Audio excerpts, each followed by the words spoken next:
Nobody beneath the gold-leafed ceilings of the Grand Imperial expected Lee Do-hyun to falter in his stride. Not the hotel manager, who had cleared the entire lobby to ensure the chairman wouldn't have to breathe the same air as the public. Not his lead bodyguard, who had stood by his side through 3 assassination attempts and had never seen Do-hyun's hand tremble. Not even the city's dock commissioners, who were waiting in the penthouse suite to hand over the keys to a multi-billion-dollar shipping monopoly. Do-hyun was a man who moved with the lethal precision of a winter storm, but as his gaze cut through the polished marble lobby and landed on the woman struggling with a heavy service cart near the service elevators, the air in his lungs turned to lead. She wasn't wearing the designer silk he remembered from their wedding night. She was draped in a faded, scratchy blue uniform that hung awkwardly over a heavily pregnant belly. As she gripped a trash bag with hands that were red and chapped from industrial soap, the billion-dollar merger upstairs suddenly mattered less than the dirt beneath her shoes. In that single, frozen moment, the most powerful man in Seoul realized that, while he was hunting for more territory, the only world he actually cared about was cleaning the floors of his own hotel. The lobby of the Grand Imperial Hotel was a sanctuary of calculated silence and excessive gold. It was a space designed to remind the common man of his insignificance, and Lee Do-hyun moved through it as if he owned the very air that the chandeliers displaced. He walked with a rhythm that was both elegant and predatory, his bespoke charcoal suit absorbing the light of the afternoon sun that filtered through the floor-to-ceiling windows. Behind him, the silent machinery of his power followed, 4 men in identical black suits, their eyes scanning the room for threats that didn't exist, and the hotel manager, a man who had spent the last hour sweating through his silk tie in anticipation of this arrival. "The penthouse has been cleared, Chairman," the manager whispered, his voice trembling with the effort of keeping pace. "The dock commissioners arrived 10 minutes ago. We have the vintage crystal on ice just as you requested." Do-hyun didn't acknowledge him. His focus was fixed on the elevator bank at the far end of the marble expanse. He was minutes away from signing a merger that would give him absolute control over the city's trade routes, a deal a year in the making. His mind was a ledger of logistics and leverage, cold and impenetrable, until the sound of a plastic wheel squeaking against the polished marble pierced the stillness. It was a small, grating noise, entirely out of place in a cathedral of such wealth. Do-hyun's gaze shifted instinctively toward the service corridor, and that was when the world stopped. There, leaning heavily against a gray industrial cleaning cart, was Choi Na-in. The shock was a physical blow, a sudden drop in pressure that left his lungs feeling empty. For a year, he had carried a very specific image of her in his mind, the image of the woman who had sat across from him in their glass-walled apartment and told him she was leaving because his world was too dark, because she had found someone who could give her the clean, bright life she deserved.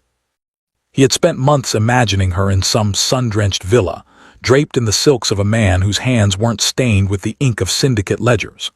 But the woman standing 20 feet away was draped in a faded blue polyester uniform. Her sleeves were rolled up, revealing forearms that looked thin and strained, and her skin, once as radiant as the morning light, was pale and slick with a fine sheen of exhaustion. Her hair was pulled back into a practical, severe bun, highlighting the dark circles beneath her eyes. And then there was the belly. She was pregnant, visibly, undeniably pregnant. The uniform was stretched tight over a curve that suggested she was in her 3rd trimester, a burden she seemed to be carrying with a quiet, agonizing stoicism. As Do-hyun watched, frozen, she pressed a hand to the small of her back, her fingers red and chapped from the harsh chemicals of her trade. She let out a breath that was more of a suppressed groan, her eyes closed for a brief, flickering second as she leaned her weight into the cart. "Chairman," the manager asked, his voice cracking. "Is there a problem?" Do-hyun didn't answer. He couldn't. The snake of the syndicate, the man who had ordered the dismantling of 3 rival factions without blinking, felt like a ghost in his own body. He watched as a group of wealthy guests, draped in furs and arrogance, brushed past her. One woman let out a huff of annoyance as her designer bag grazed the cleaning cart, casting a look of utter disgust at Narin as if she were a blemish on the hotel's perfection. Narin didn't snap back. She didn't even look up. She simply murmured a quiet, "I'm sorry, ma'am," and moved her cart further into the shadows of a pillar. The humility of it was what broke him. The Choi Narin he knew was a woman of fire and grace, a woman who had once stood toe-to-toe with him and demanded honesty. To see her reduced to a shadow, apologizing for her own existence in a building he effectively controlled, was a perversion of reality. Chairman Lee. This time it was his lead bodyguard, his voice low and alert. "Threat assessment." "Stay back," Du-hyun commanded, the words sounding like they were being dragged over gravel. He began to walk toward her. The rhythmic, confident stride was gone, replaced by something jagged and uncertain. As he approached, the smell of her, the scent of industrial lemon bleach, and sweat hit him, replacing the expensive cologne of the lobby. It was the smell of a life he had never associated with her. Narin was reaching for a stack of folded towels on the bottom rack of the cart. She had to bend awkwardly, her breath hitching as her belly got in the way. She fumbled, and a single white towel fell to the floor, landing on the marble with a soft, dull thud. Before she could reach for it, a polished black Oxford shoe stepped into her field of vision. She froze. Slowly, agonizingly, her gaze traveled up. It moved past the sharp crease of the charcoal trousers, past the hand-stitched silk of the waistcoat, past the cold glint of a watch that cost more than a cleaner would earn in a lifetime, until her eyes met his. Her reaction wasn't fear. It was a profound, bone-deep shame. The color drained from her face, leaving her looking like a marble statue in a storm. Her hand went instinctively to her stomach, a protective gesture that was as old as time, and for a heartbeat the Grand Imperial Hotel ceased to exist. There were no guests, no billion-dollar mergers, and no guards. There was only the heavy, suffocating silence of two people standing in the wreckage of a lie. "Du-hyun," she whispered, her voice barely audible over the hum of the air conditioning. He looked at her uniform, then at the cart, and finally at the life growing inside her. The rage was starting to simmer beneath his shock, not at her but at the world that had allowed this to happen, at himself for believing she was happy while she was here in the dirt, cleaning up after people who weren't fit to speak her name. "Narin," he said, and for the first time in his life, his voice was not an instrument of command but a jagged edge of pain. "What have you done to yourself?" She didn't answer. Instead, she looked away, her grip tightening on the handle of the cart until her knuckles turned white. In that moment, the gold of the Grand Imperial Hotel turned to gray, and the man who owned the city realized he had never been more bankrupt. The silence between them was a fragile thing, a thin glass wall held together only by the sheer force of Du-hyun's disbelief. He opened his mouth to speak, to demand an explanation for the scratchy polyester against her skin and the hollow look in her eyes, but the world of the Grand Imperial refused to remain paused. A sharp, high-pitched click of heels against marble shattered the moment. "Excuse me, cleaner. Are you deaf as well as slow?" The voice belonged to a woman draped in a trench coat that cost more than the cleaning cart she was currently glaring at. She stood a few feet away, her face twisted in a mask of inconvenienced wealth. Beside her, a man in a tailored tan suit checked his watch with a performative sigh, looking at Narin not as a person, but as a technical glitch in his afternoon. Narin's shoulders flinched, a reflexive tightening that told Du-hyun this wasn't the first time today she had been spoken to like an animal. She didn't look at Du-hyun again. Instead, she dropped her gaze to the floor, her fingers trembling as she reached for the handle of the cart. "I'm so sorry, ma'am," Narin whispered, her voice a ghost of the vibrant woman he had loved. "I'll move it immediately." "You should have moved it 5 minutes ago," the woman snapped, stepping forward until she was inches from the cart. She reached out with a manicured hand and flicked a stack of folded white towels off the top shelf. They tumbled to the floor, scattering across the wet marble like discarded hopes. "Now look at that. You've let them touch the floor. They're useless now, just like your timing." Du-hyun felt the shift in his own blood. The chairman was receding, and the man who had clawed his way to the top of the syndicate, the man who understood that respect was the only currency that mattered, was surging forward. His jaw tightened so hard the muscles let out a dull ache. He watched Narun struggle to bend down. It was a slow, painful movement. The weight of her pregnancy made every inch a battle. She let out a soft, sharp intake of breath as she reached for the ruined towels, her face flushing with the heat of public humiliation. "Leave them," the woman in the trench coat commanded, her voice dripping with a cruel sort of boredom. "Get a fresh set, and try to move faster. My suite is a mess and I don't pay 5-star rates to wait on a girl who can't even handle a laundry pile."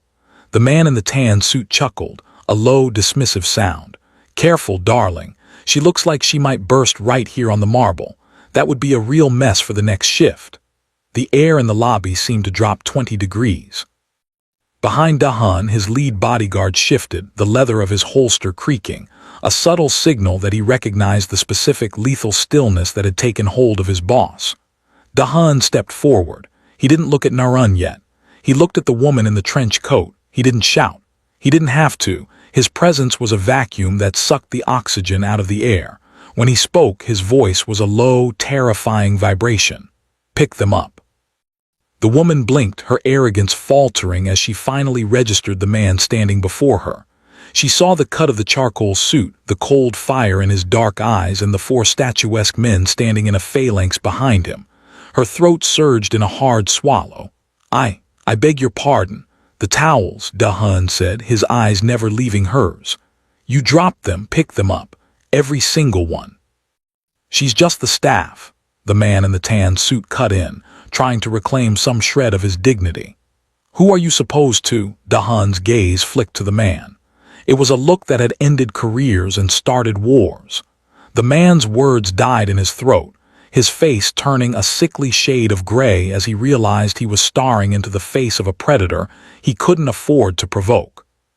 "The management of this hotel," Dahan said, his voice dropping to a whisper that carried further than a scream, "does not tolerate the mistreatment of its employees. And he paused, the weight of his hidden empire backing every syllable, "do not tolerate the humiliation of this specific woman." The hotel manager, who had been hovering in the background, practically fell over himself as he rushed forward. "Please. Ma'am, sir, you must apologize. Do you have any idea who this is?" "This is Chairman Lee." The woman's hand went to her mouth. The towels lay on the floor between them, a white barrier of shame. With trembling hands she knelt, not with the grace of a guest, but with the frantic desperation of someone who had just realized they were standing on a landmine. She gathered the towels, her expensive coat dragging through the dampness of the floor she had just insulted. "I'm sorry," she stammered, looking at the floor. "I'm so sorry." "Not to me," Dahan said coldly.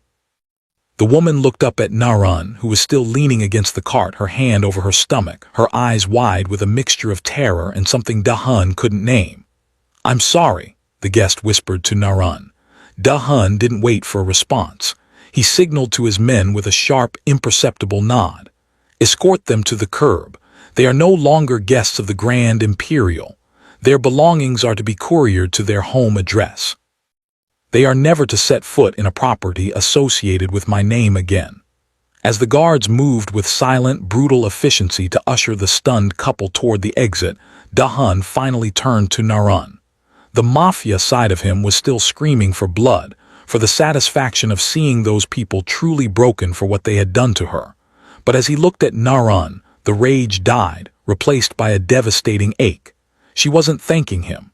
She was trembling. She looked at him as if he were a ghost that had come to haunt her, or worse, a reminder of the life she had traded for this misery. "Narun," he said softly, reaching out a hand, his fingers wanting to touch the cheek he used to kiss every morning. She flinched. It was a small movement, but it hit him harder than a bullet. She pulled the cart back, the squeak of the wheel sounding like a cry of pain. "You shouldn't have done that," she whispered, her voice thick with unshed tears. "You should have just kept walking, Dahan. You don't know what you've just started." Before he could answer, she turned the cart and hurried, as fast as her condition would allow, toward the service elevators, leaving the most powerful man in the city standing alone amongst the gold and the ghosts. The service elevator doors closed with a metallic groan, a sound that seemed to echo the hollow ache in Dahan's chest. He remained standing in the middle of the lobby, his hand still extended toward the space where Narun had just been. Around him, The hotel staff moved with frantic, hushed energy, trying to erase any trace of the confrontation, but Da-hun saw nothing but the ghost of her retreating back. His mind, usually a fortress of cold logic, finally buckled. The sterile, lemon-scented air of the Grand Imperial dissolved, replaced by the memory of a night exactly 12 months ago, a night that smelled of rain and expensive sandalwood. In his memory, they were in the glass-walled penthouse of the Seoul Orchid. Narun hadn't been wearing a faded blue uniform then. She had been draped in a silk robe the color of a bruised sunset. She was standing by the window, the city lights flickering behind her like a million diamonds she no longer wanted. "I can't do this anymore, Da-hun," she had said, her voice steady even as she packed a single leather suitcase.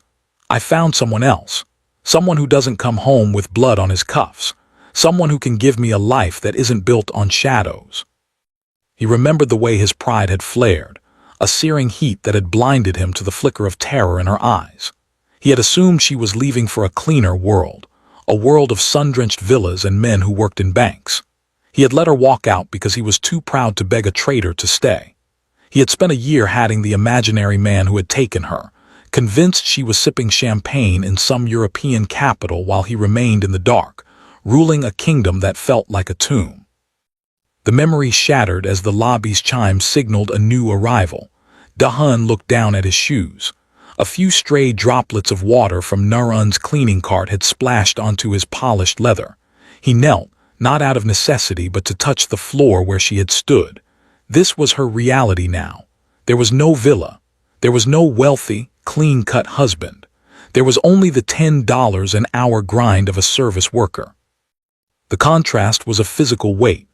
A year ago, the watch on his wrist had been her anniversary gift to him, a piece of horology that cost more than the average worker earned in 5 years. Now that same woman was counting her life in the number of trash bags she changed, and the number of towels she folded before her back gave out. He thought of the way she had clutched her stomach, his child, growing in the shadow of poverty while he sat in high-backed leather chairs, debating the fate of shipping lanes. Chairman. Woo Junha stepped into his line of sight, his expression unreadable but his eyes sharp. "The commissioners are becoming impatient. They are asking if the signing is still proceeding." Da-hun stood up slowly. The ghost of a year was no longer a haunting memory. It was a living, breathing indictment of his own failure. He had prided himself on knowing everything that happened in his city, yet he had been blind to the fact that the woman he loved was being slowly erased by the very system he controlled. "Tell the commissioners the deal is on hold," Da-hun said, his voice as cold as a winter grave. "Sir," Junha's eyebrows shot up, "the docks, that's a $3 billion acquisition." "I don't care if it's the moon," Da-hun snapped, turning to face his loyal shadow. "Find out who her floor manager is, find out where she clocks out. And Junha," he paused, his gaze turning lethal, "look into the payroll for the service staff. I want to know exactly who has been taking her money, because a woman like Choi Narin doesn't end up cleaning floors in my hotel by accident." He began to walk, but not toward the penthouse elevators. He walked toward the service entrance, his mind racing through every lie he had been told over the last 12 months. The image of Narin's chapped, red hands burned in his mind, a sharp contrast to the soft silk he remembered. He had spent a year mourning a betrayal that had never happened. Every step he took now felt like he was walking through the wreckage of that year, stripping away the gold and the lies until only the raw, bleeding truth remained. Narin hadn't left him for a better life.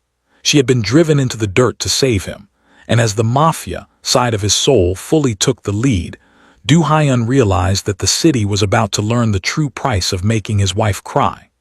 He pushed open the heavy service door, the sound of industrial laundry machines muffled behind the thick steel. The transition was absolute, from the gold to the gray. And as Lee Du-hyun stepped into the dim, fluorescent-lit hallways where the invisible people lived, he knew he wasn't leaving until he brought his queen home. The rain began as a rhythmic drumming against the asphalt, turning the neon lights of Seoul into blurred, bleeding streaks of color. Du-hyun watched from the backseat of the idling black sedan, his eyes fixed on the service exit of the Grand Imperial. When Narin finally emerged, she looked even smaller than she had in the lobby. She had pulled a thin, transparent plastic poncho over her uniform, her heavy cleaning cart replaced by a fraying tote bag that she clutched against her side as if it contained her last remaining breath. "Follow her," Du Hyan said, his voice a low vibration that barely rose above the hum of the wipers. "Stay 2 blocks back. Turn off the headlights." The journey took them away from the polished glass of the business district and into the narrow, suffocating veins of a neighborhood the city had forgotten. Here, the buildings leaned toward one another like tired old men, and the air tasted of wet concrete and exhaust. Narin walked with a slow, swaying gait, stopping twice to lean against a brick wall and catch her breath, her hand never leaving the underside of her belly. Each time she faltered, Du Hyan's fingers dug into the leather upholstery of the car, his knuckles white, his heart a frantic hammer against his ribs. She finally disappeared down a set of concrete stairs that led below street level, into the gullet of a crumbling tenement. Du Hyan stepped out of the car before Jinho could reach for the door. The rain soaked through his charcoal suit instantly, but he didn't feel the cold. He moved down the stairs with a silent, predatory grace, his shadow stretching long against the damp, mold-streaked walls of the hallway.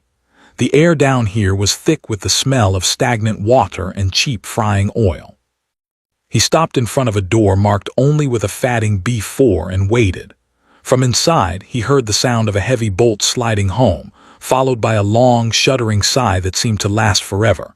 Then, the rhythmic creak of an old mattress. He didn't knock.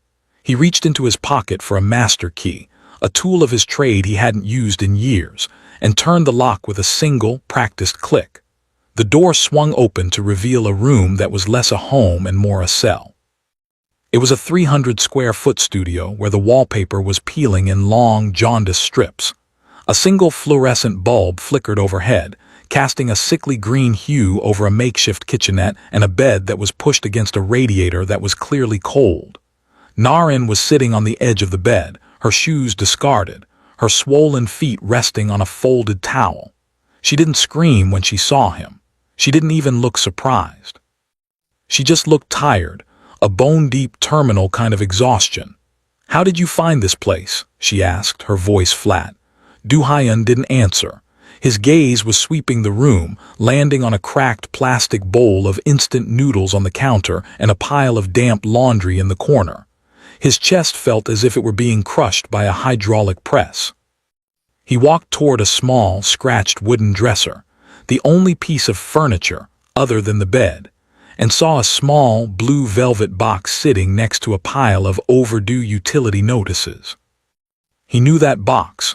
He had spent 3 months designing the ring inside it, a 3-carat D-flawless diamond set in a band of rare platinum, engraved with the date they had met. He picked it up.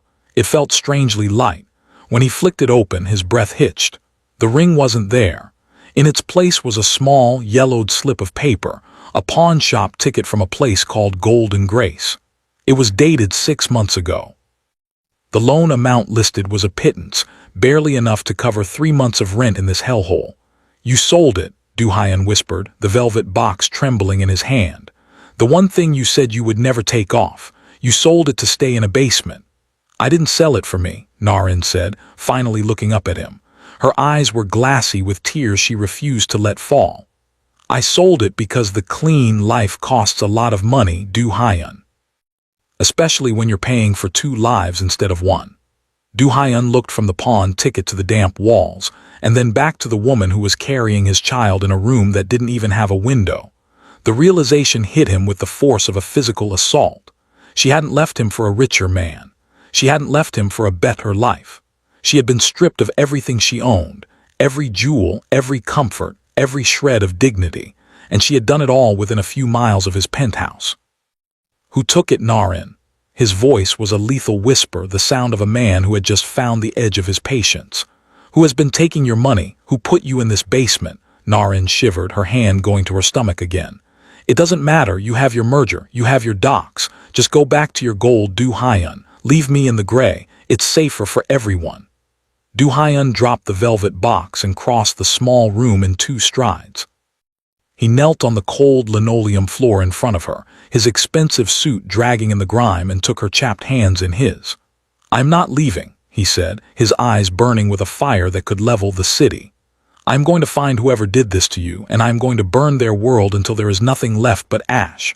But first I'm taking you out of this grave." He reached out and touched the pawn ticket, his thumb brushing over the date. He didn't just see a debt, he saw a trail. And as the Mafia boss fully reclaimed his soul, he knew that the owner of Golden Grace was about to have a very long night, and the person who had forced Choi Narin to pawn her wedding ring was already a dead man walking. The damp air of the basement studio felt like a physical weight, but the silence that followed Do Hyun's vow was heavier still. He stood in the center of the cramped room, his expensive charcoal suit an insult to the peeling wallpaper and the scent of mildew. He watched Narin, who had turned away to focus on the flickering radiator, her hands cradling the life that should have been born in a palace, not a tomb. A sharp, rhythmic vibration broke the stillness. Do Hyun reached into his pocket and pulled out his phone. It was Woo Jin-ho. "Outside," Do Hyun commanded, his voice a low, lethal rasp. He cast one final, searching look at Narin, who refused to meet his eyes, before stepping back out into the rain-slicked hallway. Jin-ho was waiting at the top of the concrete stairs, shielded by a large black umbrella that did little to mask the grim set of his jaw. In his hand, he held a thick manila folder, its edges already beginning to curl from the humidity. He didn't wait for Do Hyun to ask. He simply opened the folder to a page of bank statements and ledger entries, illuminated by the harsh, flickering orange of a nearby street lamp. "It wasn't just the pawn shop, Chairman," Jin-ho said, his voice cutting through the sound of the downpour. "I followed the paper trail from the hotel's payroll department. Every 2 weeks, 60% of Choi Narin's wages were garnished before she even saw her check. It was filed under administrative fees, but the routing number tells a different story." Do Hyun stepped closer, his eyes scanning the numbers. His mind, trained in the intricate architecture of syndicate finances, dismantled the obfuscation in seconds. The money wasn't going to a bank. It was being channeled into a private holding account, a slush fund used for discretionary security within his own organization. "Who?" Do Hyun asked. The single word carried the weight of a death sentence. "Park Sang-wook," Jin-ho replied, his gaze steady. "Your underboss." "He didn't just threaten her, sir. He's been harvesting her. He labeled her a liability to the syndicate a year ago and used that status to justify a private protection tax. He told her that as long as she paid, you would never find her. He told her that if she stopped, he would ensure you received evidence of her infidelity and her new life, knowing your pride would do the rest of his work for him." Do Hyun felt a cold, jagged sensation in his chest, not of heartbreak, but of a profound, surgical rage. Park Sang-wook, the man who had sat at his right hand for a decade, the man who had toasted to Do Hyun's marriage while already sharpening the knife to gut it. He looked down at the ledger. There, in black and white, was the price of Narin's suffering. Every month of backbreaking labor, every night spent in that damp basement, every meal she had skipped to keep a roof over her head. It had all been a dividend for a man who lived in a penthouse Do Hyun had bought for him. Park hadn't just taken his wife. He had turned her into a silent, suffering revenue stream, betting on the fact that Do Hyun's ego was too large to ever look for the truth behind a betrayal. "The snake in the garden," Do Hyun whispered, the title he had given Park years ago now tasting like ash. "There's more," Jin-ho continued, flipping to a grainy surveillance photo. It showed a man in a nondescript jacket standing outside Narin's basement stairs, his hand extended for a thick envelope. "This was taken 2 nights ago. Park's collectors visit her every Tuesday. They don't just take the money, Chairman. They remind her what happens to her brother, and you, if she ever tries to leave the city." Do Hyun's grip on the folder tightened until the paper tore. The betrayal was absolute. It wasn't a business move, it was a desecration. Park had exploited the very code of the syndicate, protection, loyalty, and silence, to hollow out the one person Do Hyun would have burned the city to save. He looked back at the door to B4. Behind that thin, rotting wood, Narin was waiting for the next Tuesday, waiting for the next shadow to come and take what little she had left. She had been living in a world of monsters, and the worst one of all was the one Du Hyun had called brother. "Where is he?" Du Hyun asked. "At the Blue Moon Lounge," Jinho answered. "He's celebrating the merger. He thinks you're still upstairs at the Imperial signing the shipping deal." Du Hyun folded the paper and handed it back. He didn't fix his tie. He didn't adjust his cuffs.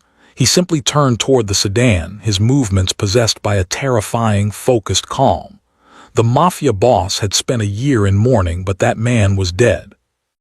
In his place was a sovereign who had found a cancer in his kingdom, and he was ready to cut it out. "Cancel all security details for Park Sang-wook," Du Hyun said as he climbed into the car.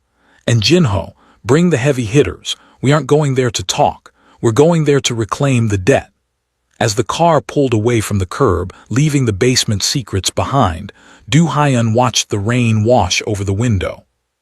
He thought of the wedding ring sitting in a pawnshop box and the snake who had profited from its absence. The merger was forgotten. The docks were irrelevant. Tonight, the city would learn that while Lee Du Hyun might forgive an enemy, he would never, under any circumstances, forgive a traitor who laid a finger on his queen. The rain had not relented, and inside the basement studio, the dampness seemed to seep through the very pores of the walls.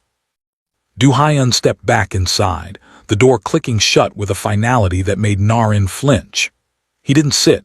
He stood like a dark monolith against the peeling wallpaper, his silhouette framed by the flickering light of the single fluorescent bulb. In his hand, he still held the torn manila folder Jinho had given him. He looked at Narin, who was still perched on the edge of the mattress, her fingers knotted together in her lap. The silence was no longer empty. It was filled with the ghosts of the lies they had both lived for a year. "I know about the tax, Narin," Du Hyun said, his voice a low, jagged rasp that cut through the hum of the dying radiator. She didn't move. Her gaze remained fixed on the floor, but her knuckles turned a stark, bloodless white. "I know about Park Sang-wook," he continued, taking a slow, measured step toward her. "I know he's been garnishing your wages. I know he's been sending collectors to this grave every Tuesday. And I know he told you that if you ever stopped paying, he would destroy me." At the mention of Sang-wook, a shudder passed through her entire body. It was as if the name itself was a physical blow. She finally looked up, her eyes wide and rimmed with a terrifying, hollow panic. "You shouldn't have looked into it. I told you to go back to your gold, Du Hyun. If he knows you were here, if he knows you're talking to me." "He's already a dead man," Du Hyun interrupted, his voice devoid of heat but heavy with a terrifying, absolute certainty. "But I need to know why. Why would you believe a snake like him? Why would you trade your life, our life, for a basement and a cleaning cart?" Narin let out a short, hysterical laugh that died in a sob. She stood up, her movements awkward and pained by the weight she carried, and walked toward the small dresser where the pawnshop ticket lay. She snatched the blue velvet box and held it out to him, her hand shaking so violently the box rattled. "You think I did this for money? You think I cared about the ring?" She cried, the tears finally breaking over her lashes. "He didn't just threaten to ruin your reputation, Du Hyun. He had the files. He had the forged signatures, the wiretap transcripts, everything the National Intelligence Service needed to bury you for life. He was going to hand you over that very night." Du Hyun froze. The betrayal he had nurtured for a year suddenly shifted in the light. "He told me that as long as I disappeared, the files would stay in his safe," she whispered, her voice cracking.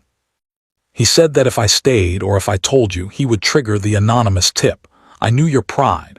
I knew that if I told you I found a cleaner life, you would hate me enough to let me go without a fight. And I needed you to let me go. I needed you to stay in your penthouse, even if you hated me, because at least you would be free." The air in the room seemed to vanish. Du Hyun looked at the woman he had accused of greed, the woman he had spent 12 months despising for her weakness. She hadn't been weak, she had been the shield he never knew he had. She had endured the humiliation of the Grand Imperial and the filth of this basement to keep him from a prison cell. "And the baby?" Du Hyun asked, his voice breaking. "Did he know?" "I didn't even know when I left," Narin said, leaning her weight against the dresser as she clutched her belly. "I found out 2 weeks after I moved into this room. I wanted to call you every single night. I picked up the phone 1,000 times, but Sang-wook's men were always there. They were at the clinic. They were at the grocery store. They told me that if I reached out to you, they wouldn't just send you to prison. They would make sure you never met your child. She finally collapsed back onto the bed, her strength spent, her shoulders racking with the weight of a year's worth of terror. The cold recognition was complete. Do-hyun didn't see a waitress or a cleaner anymore. He saw a martyr who had sacrificed her soul to save his empire. He crossed the distance between them and sank to his knees on the cold linoleum. He didn't care about the grime or the smell of mildew. He wrapped his arms around her, burying his face against her neck, his own tears finally burning hot against his skin. "You should have told me," he groaned into the scratchy blue fabric of her uniform. "I would have burned the city to the ground for you." "I know," she sobbed, her hands finally coming up to cradle his head, her fingers threading through his hair just as they used to. "That's exactly why I couldn't." Do-hyun pulled back just enough to look at her, his dark eyes ablaze with a lethal, shimmering clarity. The Mafia boss had found his cause. This wasn't about docks or mergers or syndicate territory anymore. This was about the debt he owed to the woman who had carried his cross for a year. "It's over, Narin," he said, his voice a promise whispered into the dark. "The files, the threats, the collectors, it all ends tonight. I am taking you out of this basement, and by sunrise Park Sang-wook will be begging for the mercy he never showed you." He stood up, lifting her effortlessly into his arms. She was lighter than she should have been, a ghost of the woman he had married, but as she leaned her head against his shoulder, he felt the first beat of true power he had possessed in a year. As he carried her toward the door, leaving the B4 cell behind forever, Do-hyun didn't look back. He was a man who had walked through burning rooms without quickening his pace, but tonight, he was walking toward a different kind of fire. And this time, he was bringing the storm with him. The air outside the basement studio was thick with the scent of ozone and rain, but as Do-hyun stepped onto the concrete stairs with Narin in his arms, the atmosphere shifted from somber to frantic. He felt her breath hitch against his neck, a sharp, jagged sound that didn't resolve into a sigh. Her fingers, which had been clutching the lapel of his charcoal suit, suddenly went slack, then spasmed, digging into the fabric with a strength born of pure agony. "Do-hyun," she gasped, her voice thinning into a thread of white noise. Something is wrong." He didn't need to look down to know she was right. He felt the sudden, terrifying warmth against his shirt, a dampness that wasn't the rain. He looked down and saw the dark stain blooming across the faded blue polyester of her uniform. The color drained from his face, leaving him more ghost than man. The Mafia boss who had faced down firing squads felt his knees nearly buckle as the realization hit. The year of salt, the $10 an hour shifts, and the crushing weight of Sang-wook's threats had finally broken the one thing she had left to give. "Jin-ho, get the car," Do-hyun roared, his voice echoing off the narrow alley walls like a gunshot. The black sedan didn't just pull up, it skidded to a halt, tires screaming against the wet asphalt. Jin-ho was out of the driver's seat before the car had fully stopped, his eyes widening as he saw the blood on Do-hyun's sleeves. He didn't ask questions. He threw open the rear door and Do-hyun slid in, never letting go of Narin, cradling her head against his chest as if his own heartbeat could sustain hers. "Seoul Medical Center," Do-hyun commanded, his voice a low, vibrating growl. "If we hit a red light, don't stop. If anyone gets in the way, push them off the road. Move." The engine roared to life, a twin-turbocharged beast that tore through the quiet of the tenement district. Behind them, two other black SUVs surged into formation, the armored convoy that usually signaled a declaration of war. Tonight, it was a lifeline. Inside the car, the silence was suffocating. Narin's skin had turned the color of ash, her eyes rolling back as she fought for every breath. Her hand remained clamped over her belly, her lips moving in a silent, desperate prayer for the child that had survived a year of poverty only to face its greatest threat in the back of a luxury car. "Stay with me, Narin," Do-hyun whispered, his forehead pressed against hers. "Do you hear me? You didn't survive that basement just to leave me now. Fight, you fight for her." She let out a strangled cry, her body arching in a sudden, violent contraction. "It hurts." "Do-hyun, it hurts too much." "I know," he groaned, his own eyes burning with a helplessness that was more painful than any physical wound. He looked out the tinted window as the city blurred past, a smear of neon and rain. They were moving at 80 miles per hour through the heart of Seoul, sirens from the lead SUV wailing to clear the path. Every second felt like an hour, every jolt of the car a reminder of how fragile their hope was. Jinho gripped the steering wheel, his knuckles white as he threaded the heavy armored vehicle through a gap between two buses. 3 minutes, Chairman. We're almost at the Han River Bridge. Do Hyun didn't look up. He was staring at Narin's hands. They were still red and chapped from the chemicals at the Grand Imperial, a mark of her sacrifice that he swore he would spend the rest of his life erasing. He took her hand and pressed it to his lips, his tears finally falling, unbidden and hot, onto her knuckles. "I've got you," he promised, his voice a lethal vow. "I've got you both. No more cleaning carts. No more basement. Just breathe. Just give me 3 minutes." The car veered sharply, the tires chirping as Jinho took a corner on 2 wheels, clearing the final stretch toward the hospital's emergency bay.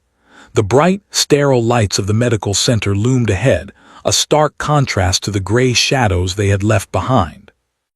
As the convoy screeched to a halt in the ambulance lane, a team of doctors and nurses, pre-alerted by Jinho's radio call, rushed toward the car with a gurney. Do Hyun didn't wait for them to open the door. He kicked it open, stepping out into the cold night air while still holding Narin.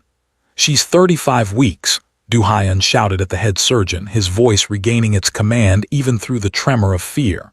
"Preeclampsia symptoms. Hemorrhaging. Save them. Do you hear me? If you save them, you can ask for anything in this city. If you don't..." He didn't finish the threat. He didn't have to. The look in his eyes was enough to let every medical professional on that curb know that they were holding the heart of the syndicate in their hands. They took her from him then. The transfer was a blur of white sheets and shouting voices. As the gurney disappeared through the sliding glass doors, Do Hyun stood alone in the rain, his charcoal suit stained with the blood of the woman who had saved him. He watched the doors close, the Mafia boss standing in the middle of the driveway while his men formed a perimeter, a silent, armored wall against the world. He didn't move for a long time. The rain washed over him, blurring the lines between the blood and the water, but it couldn't wash away the cold recognition that while the race to the hospital was over, the real war was just beginning. He reached into his pocket and pulled out his phone, his thumb hovering over the contact for Park Sang-wook. "Jinho," Do Hyun said, his voice dropping to a level that would have made the devil himself shudder. "Tell the men at the Blue Moon Lounge to close the doors. No one leaves. I'm coming to collect the interest on a year's worth of debt." The sterile, blue-tinted lights of the hospital waiting room reflected in the pool of blood still drying on Do Hyun's cuffs. He sat motionless, his back a rigid line against the plastic chair, his eyes fixed on the operating sign above the double doors. Behind that glass, Narin was being sliced open to save a life that had been nearly extinguished by a year of shadow. He didn't look up when Woo Jinho approached. He only felt the vibration of the tablet being held out toward him. "The Blue Moon Lounge is secured, Chairman," Jinho whispered, his voice a low, mechanical hum. "Park Sang-wook is inside. He thinks you're on your way to join his celebration." Do Hyun's gaze finally shifted, but not to Jinho. He looked at his own hands, the hands that had built an empire, the hands that had once held Narin's face with a tenderness that felt like a lifetime ago. He stood up slowly, the movement possessed by a terrifying, cold grace.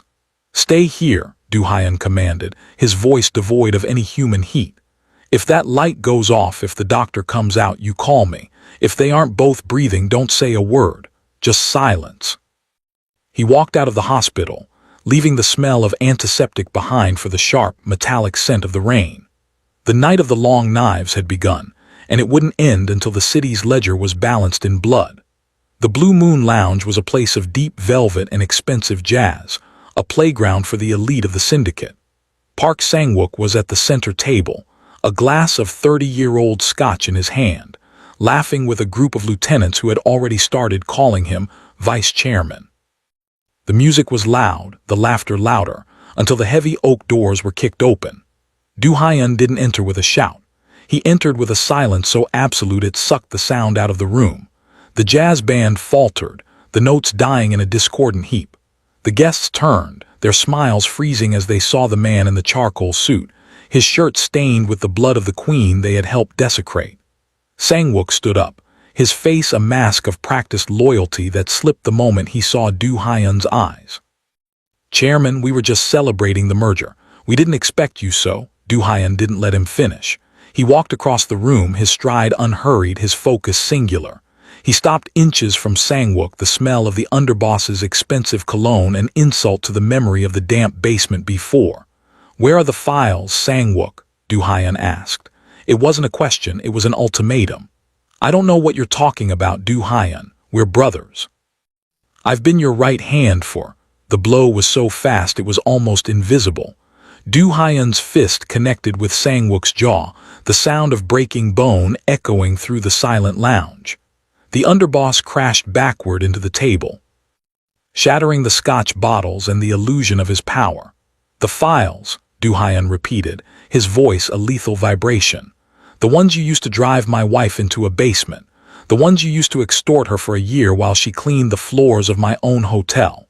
The room erupted into a frantic, hushed chaos as Do Hyun's men moved in, disarming the lieutenants with a brutal, practiced efficiency.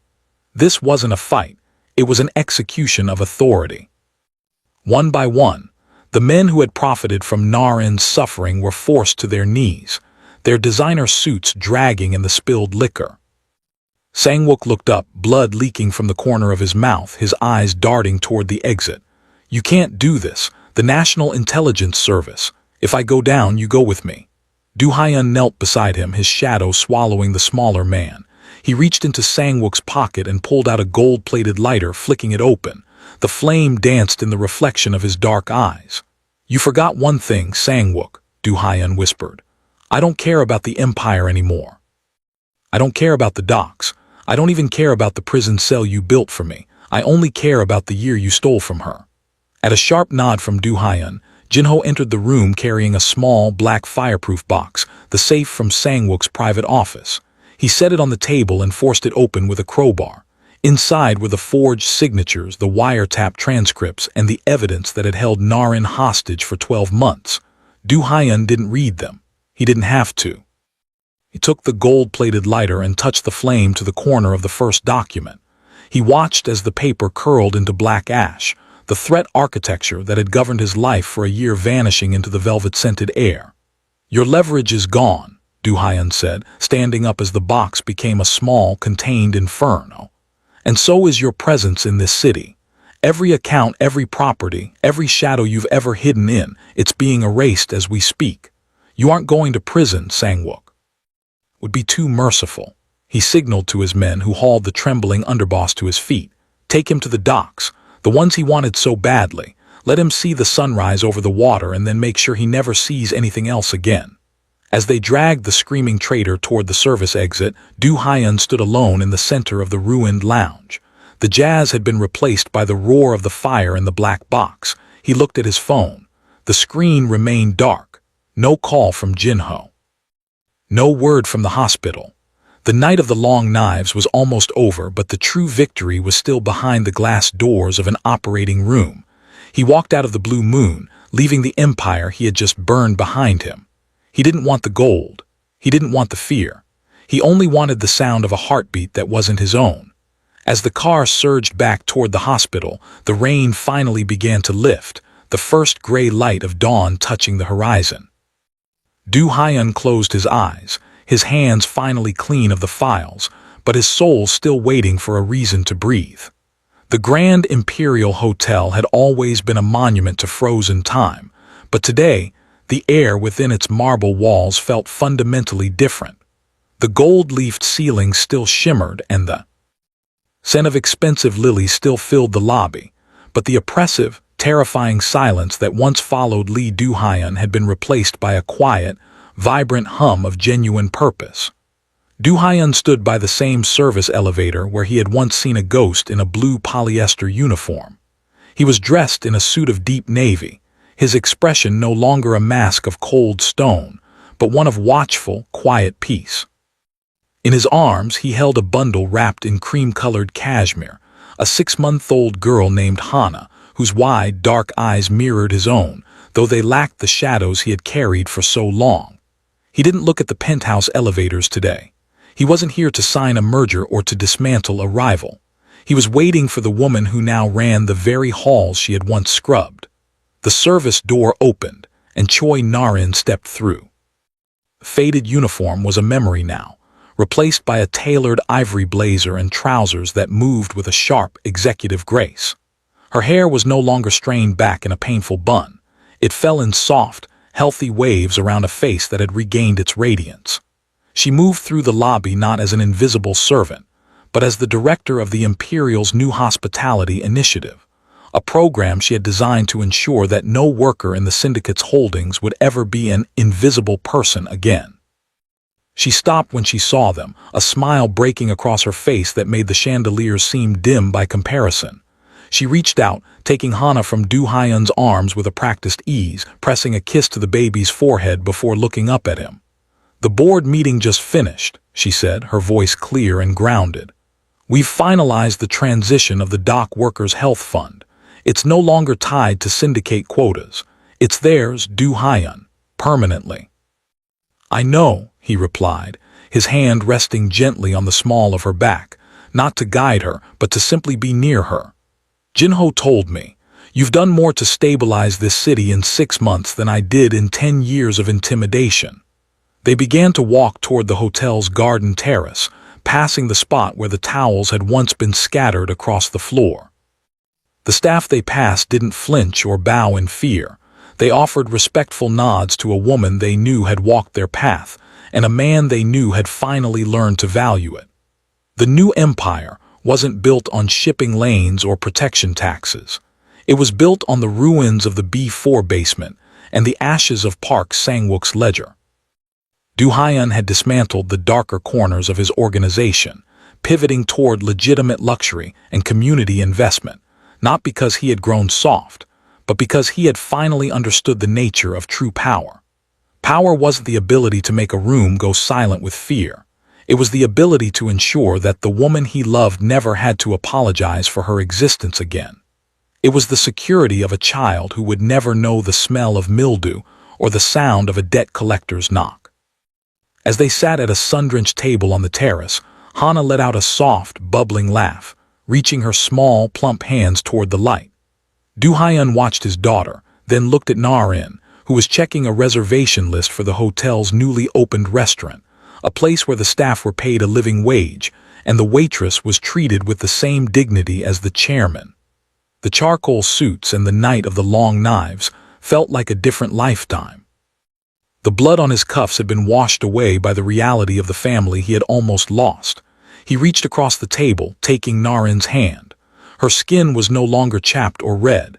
It was soft, her wedding ring back where it belonged, its diamond catching the afternoon sun.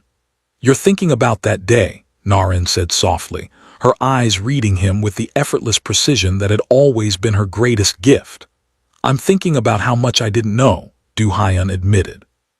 "I spent a year thinking I was a king, while the person who was actually protecting the kingdom was cleaning floors for $10 an hour. We both protected what mattered," she said, squeezing his hand. "I protected your life, and you protected our future." The city moved below them, its rhythmic pulse no longer a threat but a promise. The most powerful man in Seoul had finally found his home, not in a penthouse or a boardroom, but in the ordinary, extraordinary light of a Tuesday afternoon. The uniform was gone, the ghosts were silent, and for the first time in his life, Lee Do Hyun wasn't just walking through a room. He was exactly where he was meant to be.